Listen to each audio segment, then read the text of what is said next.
Okay, well, I'm back. And I'm going to get political again. You know me, political. I want to talk about one of the candidates that I see.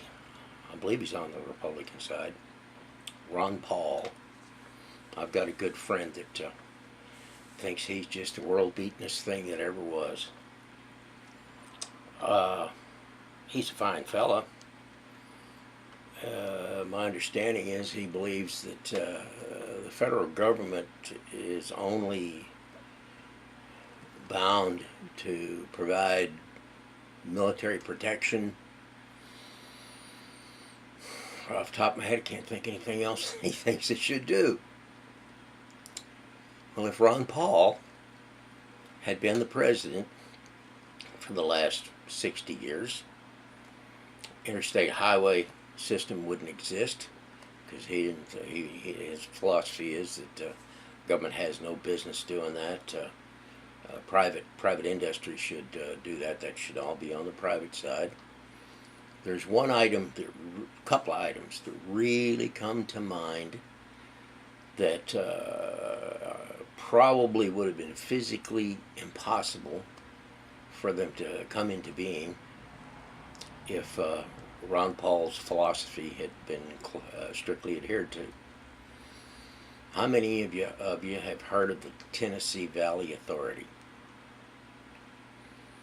Well, the TVA, they back in the 30s, in the New Deal, they dammed the Tennessee River and a lot of its tributaries, because prior to that, every spring, the folks that lived in those valleys got washed away. But one of the really benefits that happened was that the TVA authority electrified the southeastern part of the United States. Up until then, what we call Appalachia and Georgia and Alabama and those states down there, as a general rule of thumb, the electric grid didn't amount to anything. I think the furthest out of any municipality that power grid went was about 8 miles.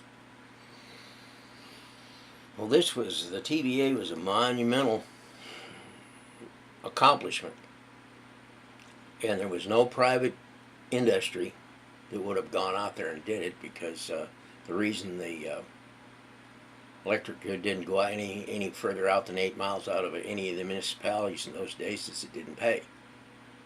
The money didn't come back. They didn't think there was enough people living out in those rural areas to make it worth their while, so they didn't get electricity.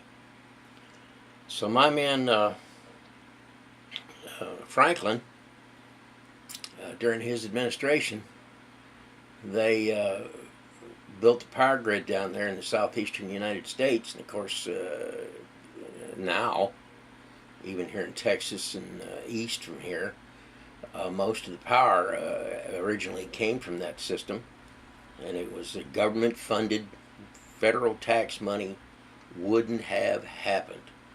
And the folks still living there in the deep south are probably still living in shotgun houses with no electricity. Of course, the interstate highway system, I was actually a Republican, old Dwight D.